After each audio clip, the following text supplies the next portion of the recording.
ইথানগৰী হাজোৰ বৰদধি হ্ৰদত বৰদধি গাঁও উন্নয়ন সমিতিৰ উদ্যোগত শ্ৰী শ্ৰী লক্ষ্মীকান্ত আটৰ 339তম তিৰুভাৱ তিথি উপলক্ষে সভা মহোৎসৱ।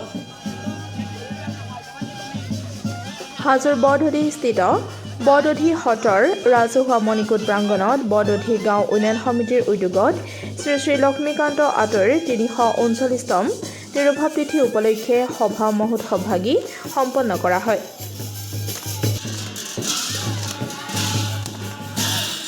নগৰ কীৰ্তন, নাম কীৰ্তন, নাগাৰা নাম প্ৰদৰ্শন, এক আধ্যাত্মিক কাৰ্যসূচীৰে লক্ষ্মীকান্ত আটৈ গুৰুজনাৰ আদৰ্শৰাজিক সোঁৱৰণ কৰি সভা মহোৎসৱভাগী 3দিনীয়া কাৰ্যসূচীৰে অনুষ্ঠিত কৰা হয় বুলি জানিবলৈ দিয়ে আয়োজক সমিতিয়ে।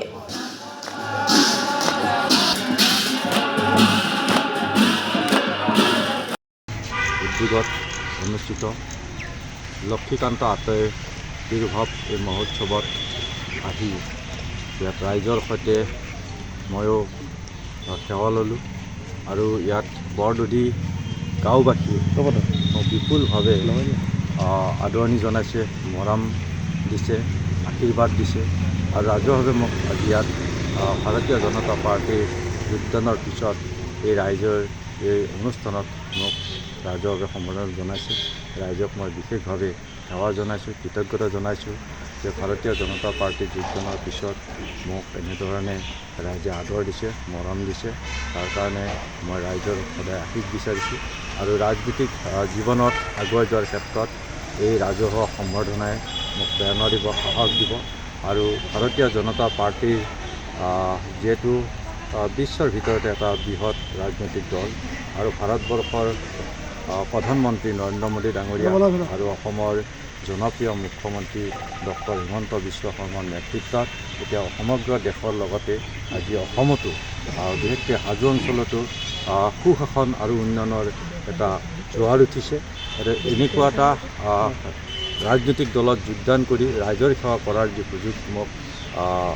সুযোগ পাইছোঁ, ভৱিষ্যত দিনত এই অঞ্চলৰ ৰাইজৰ সকলো ক্ষেত্ৰতে মই উপস্থিত থাকি ৰাইজৰ সকলো সমস্যা সমাধান কৰাৰ কাৰণে ভাৰতীয় জনতা পাৰ্টীৰ জৰিয়তে মই আপ্ৰাণ চেষ্টা কৰিম আৰু সৌভাগ্যৱান যে অসমৰ অতি জনপ্ৰিয় মুখ্যমন্ত্ৰী ডক্টৰ হিমন্ত বিশ্ব শৰ্মাৰ চৰকাৰৰ যি উন্নয়নৰ ক্ষেত্ৰত যি ধৰণে ৰাইজৰ উপকাৰ সাধন কৰিছে, এইটো এনেকুৱা ধৰণৰ উন্নয়নমুখী কাৰ্যত মই সহযোগী হিচাপে সদায় ক্ৰিয়া দিব পাৰিম বুলি আশা ৰাখি এই বৰদধি অঞ্চলৰ ৰাইজক মই বিশেষভাৱে ধন্যবাদ জ্ঞাপন কৰিছোঁ। আমাৰ এতিয়া বৰ্তমান আমাৰ শ্ৰী শ্ৰী লক্ষ্মীকান্ত আটৰ তিৰুভাৱ তিথি 339তম তিৰুভাৱ তিথি আজি যি আমাৰ নাম প্ৰসংগ, আমাৰ সমূহীয়া নাম প্ৰসংগ, এই নাম প্ৰসংগ অনুষ্ঠানভাগী সুন্দৰভাৱে পৰিচালিত হৈ গ'ল আৰু আমাৰ ইয়াৰ পিছৰ কাৰ্যসূচী আছে। ৰাতি আমাৰ নাগাৰা নাম আছে আৰু আপোনাৰ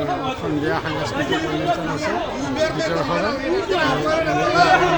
আজিৰ কাৰ্যসূচী আছে। তাৰপিছতে আপোনাৰ কাইলৈ আমাৰ দ্বিতীয় কাৰ্যসূচী ৰাতিপুৱা উষা কীৰ্তনেৰে আমাৰ অনুষ্ঠান সামৰণি পৰিব। আমি প্ৰতি বছৰে আমাৰ বৰদধি গাঁও উন্নয়নৰ উদ্যোগত আমাৰ শ্ৰী শ্ৰী লক্ষ্মীকান্ত আটৰ তিৰুভাৱ তিথিটো আমি উদযাপন কৰি আছোঁ। সভা মহোৎসৱ হিচাপেই ক'ব গ'লে বাৰ্ষিক সভা মহোৎসৱ হিচাপে আমি পালন কৰি আহিছোঁ। আজি আমাৰ তেখেতৰ আজি দ্বিতীয় কাৰ্যসূচী অনুষ্ঠিত হৈ গ'ল। যোৱাকালি আমাৰ নগৰ কীৰ্তন আৰম্ভ হৈছিলে, সমূহীয়া নগৰ কীৰ্তন সন্ধিয়া 6 বজাত আসন লৈ পেলাই আমি শোভাযাত্ৰা কৰিছিলোঁ আৰু তাৰপিছতে আমাৰ যাত্ৰাভিনয় হৈছিল। গতিকে সুন্দৰভাৱে আমাৰ অনুষ্ঠান হৈ গৈছে। আজি ধুনীয়াকৈ আমাৰ নাম প্ৰসংগ ভাগি বাপুসকলৰ আইসকলৰ সহযোগত আমাৰ অনুষ্ঠান পৰিচালিত হৈ গৈছে। গতিকে আমাৰ আৰু সন্ধিয়াটো আজি আছে কাৰ্যসূচী, যাত্ৰাবাৰী আছে। গতিকে আমি এতিয়া আমাৰ উৎসৱত গোটেই গাঁওখনৰ পৰিয়াল গোটেই আহি এটা মিলনত গ'লে আমাৰ এটা মিলন হয়। মিলনখিনি পৃথক ভূমিৰ দৰে মিলন হয় আমি গোটেইখিনি আমাৰ ৰাইজ ওলাই আহিছে গাঁৱৰ 30 ল'ৰা বোৱাৰী মহিলা গোটেই আহি ইয়াত উপস্থিত হৈ গাঁও হয় আৰু ভালকৈ অনুষ্ঠান মিলন হৈ গৈছে গতিকে চিৰযুগমীয়া হৈ থাকিব বুলি আমি ভৱিষ্যতৰ যদি আমি এনেকৈ ইয়াতকৈ আৰু অলপ ভালকৈ উদযাপন কৰিব পাৰোঁ আমি তাৰ কাৰণে আপোনাৰ ওচৰত